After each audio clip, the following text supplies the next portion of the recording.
Chapter 3. An Opportunity for Pep. I always knew I would be apprenticed to Joe as soon as I was old enough, and so I used to spend most of the day helping him in the forge. However, I also attended the village evening school, which was organized by an ancient relation of Mr. Wopselt. Her teaching mostly consisted of falling asleep while we children fought each other, but Mr. Wopsel's young cousin, Biddy, tried to keep us under control and teach us to read, write, and count. Mr. Wopsel examined us every 3 months. In fact, he did not ask us any questions at all, but read aloud from Shakespeare, waving his arms dramatically and enjoying the sound of his own voice. One night, Joe and I heard the sound of a horse on the road. Mrs. Joe and Uncle Pumblechook were returning from market. The carriage arrived, and in a rush of cold air, they were in the kitchen.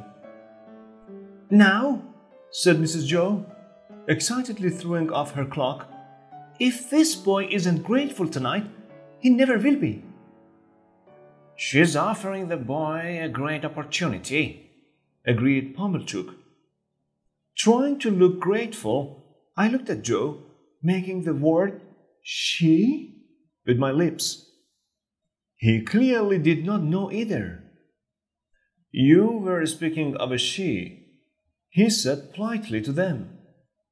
"She is a she, I suppose," Mrs. Joe replied crossly. "Unless you call Miss Havisham a he. And even you wouldn't do that." "The rich Miss Havisham who lives all alone in the big house in town?" asked Joe. "There aren't any other Miss Havisham that I know of. She wants a boy to go and play there. She asked Uncle Pumblechook if he knew of anyone. And Uncle Pumblechook, thinking of us as he always does, suggested this boy. And what's more, Uncle Pumblechook, realizing that this boy's fortune may be made by going to Miss Havisham's, has offered to take him into town tonight in his carriage, and let him sleep in his own house, and deliver him tomorrow to Miss Havisham's. And just look," she cried, catching hold of me. "Look at the dirt on this boy." I was washed from top to toe in Mrs. Joe's usual violent manner and handed over, in my tightest Sunday clothes, to Miss Pumblechook. In the carriage taking me into town, I cried a little. I had never been away from Joe before, and I had no idea what was going to happen to me at Miss Havisham's. Mr. Pumblechook seemed to agree with my sister that I should be punished as much as possible, even when eating, and so for breakfast next morning he gave me a large piece of bread with very little butter, and a cup of warm water with very little milk, and insisted on checking my learning. "What is 7 and 13, boy?" he continued, testing me all through breakfast. "And 9? And 11? So I was glad to arrive at Miss Havisham's house at about 10 o'clock. It was a large house made of gold stone and with iron bars on the windows. We rang the bell and waited at the gate. Even then, Mr. Pumblechook said, "And 14? But I pretended not to hear him. Then a young lady came to open the gate and let me in. Mr. Pumblechook was following me when she stopped him. "Do you wish to see Miss Havisham's?" she asked. "If Miss Havisham wishes to see me," answered Mr. Pumblechook, a little confused. "Ah," said the girl, "but you see, she doesn't." Mr. Pumblechook dared not protest, but he whispered angrily to me before he turned away. "Boy, behave well here, and remember, those who brought you up by hand." I thought he would come back and call through the gate, "And 16?" But he did not. The young lady took me through the untidy garden to the house. Although she called me boy, she was the same age as me, but she seemed much older than me. She was beautiful and as proud as a queen. We went through many dark passages until we reached a door, where she left me, taking her candle with her. I knocked at the door and was told to enter.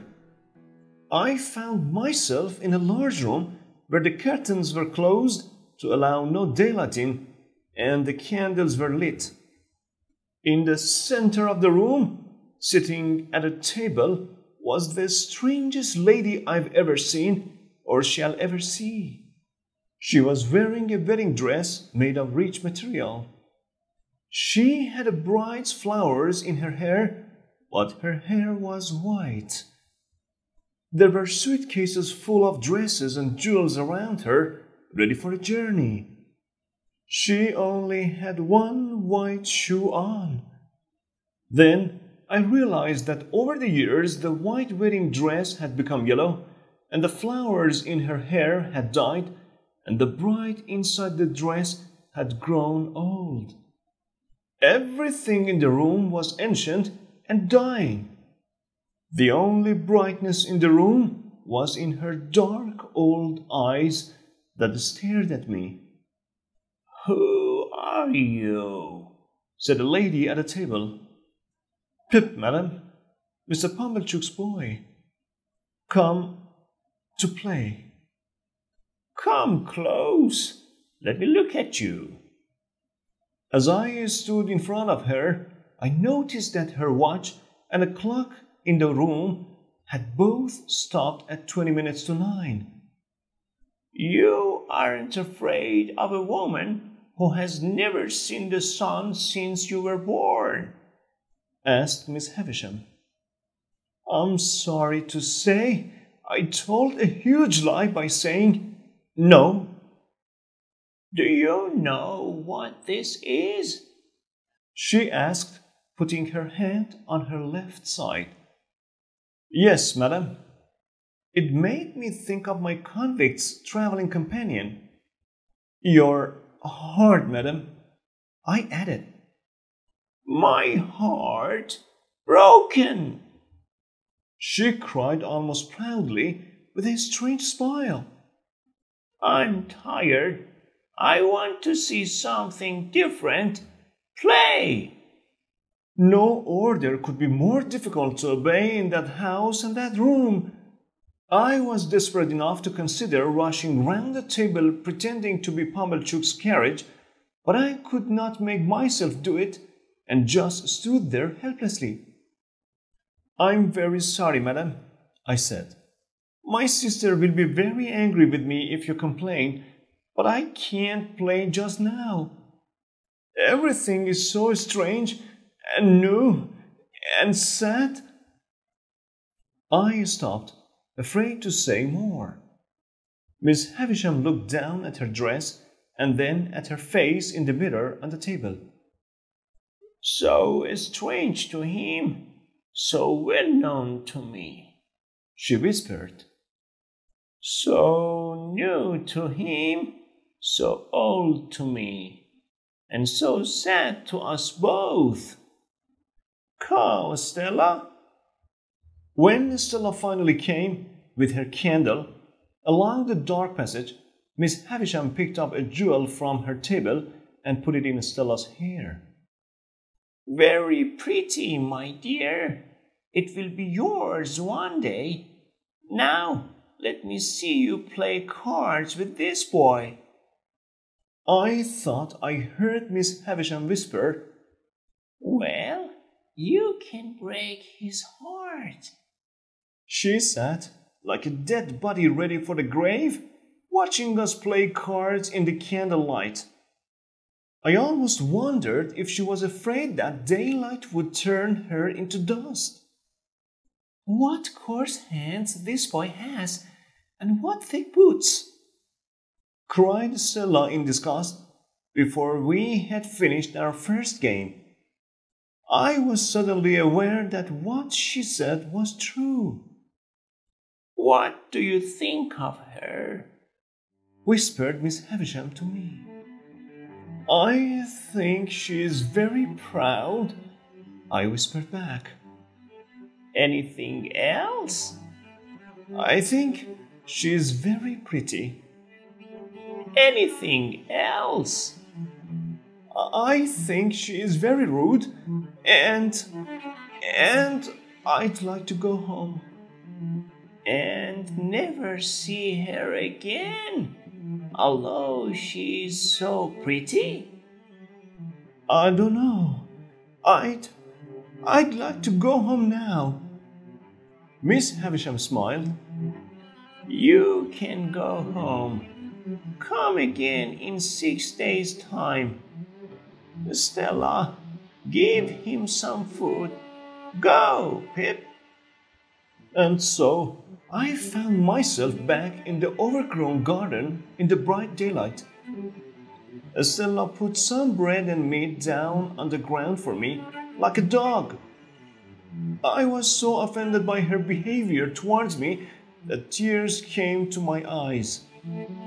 As soon as she saw this, she gave a delighted laugh and pushed me out of the gate. I walked the 4 miles home to the forge, thinking about all I had seen. As I looked sadly at my hands and boots, I remembered that I was only a common working boy and wished I could be different. My sister was curious to know all the details of my visit and kept asking me question after question. Somehow I felt I could not, or did not want to, explain about Miss Havisham and her strange house. I knew my sister would not understand. And the worst of it was that old fool Pumblechook arrived at tea time to ask more questions. Just looking at his fishy staring eyes and open mouth made me want to keep silent. "Leave this boy to me, madam," he told Mrs. Joe. "I'll make him concentrate. Now, boy, what's 43 and 72? "I don't know," I said. I didn't care either. "Is it 85, for example?" he joked. "Yes," I answered, although I knew it wasn't. My sister hit me hard on the head. "Boy," he continued, "describe Miss Havisham." "Very tall and dark," I said, lying. "Is she, uncle?" asked my sister eagerly. "Oh, yes," answered Mr. Pumblechook. So I knew immediately that he had never seen her. "This is the way to get information from this boy," she added quietly to Mrs. Joe. "How will you make him obey you, uncle?" said Mrs. Joe. "Now, boy, what was she doing when you arrived?" "She was sitting in a black carriage," I replied. Mr. Pumblechook and Mrs. Joe stared at each other. "In a black carriage?" they repeated. "Yes," I said, becoming more confident. "And Mrs. Stella, her niece, I think, handed in gold plates with cake and wine through the windows." "Was anybody else there?" asked Mr. Pumblechook. 4 dogs, huge ones. They ate meat out of a silver basket." "Where was this carriage, boy?" "In her room, but there weren't any horses." "Can this be possible, uncle?" asked Mrs. Joe. "She's a strange woman, madam. It's quite possible. What did you play at, boy?" "We played with flags," I answered. What lies I was telling! Stella waved a blue one, and I had a red one, and Miss Havisham waved one with little gold stars on out of the carriage window. Fortunately, they asked no more questions and were still discussing the wonderful thing I had seen when Joe came in from the forge. When I saw his blue eyes open wide in surprise, I felt very sorry I had lied, and that evening, as soon as I found Joe alone for a moment, I confessed to him that I had lied about my visit to Miss Havisham. "Is none of it true, Pip?" he asked, shocked. "No black carriage? But at least there were dogs, weren't there, Pip?" "No, not even one dog?" "No, Joe, I'm sorry." "Pip, old boy." His kind face looked very unhappy. "If you tell lies, where do you think you'll go when you die?" "I know, Joe. It's terrible. I don't know what happened. Oh, I wish I didn't have such thick boots and such coarse hands. I'm so miserable, Joe. That beautiful young lady at Miss Havisham's said I was coming, and I know I am. Somehow, that made me tell lies." "One thing to remember, Pip," said Joe, lighting his pipe slowly, "is that lies are always wrong. You can't stop being common by telling lies. That's not the way to do it. And you are learning all the time, Pip. Look at that letter you wrote me last night. Even the king had to start learning at the beginning, didn't he? That reminds me, any flags at Miss Havisham's?" "No." "That's a pity. Look here, Pip. This is a true friend speaking to you. Take my advice. No more lies. Live well and die happy." Encouraged by Joe's honest words, I went to bed, but I couldn't stop myself thinking that Stella would consider Joe's boots too thick and his hands too coarse, and our whole family common. That was a day I shall never forget.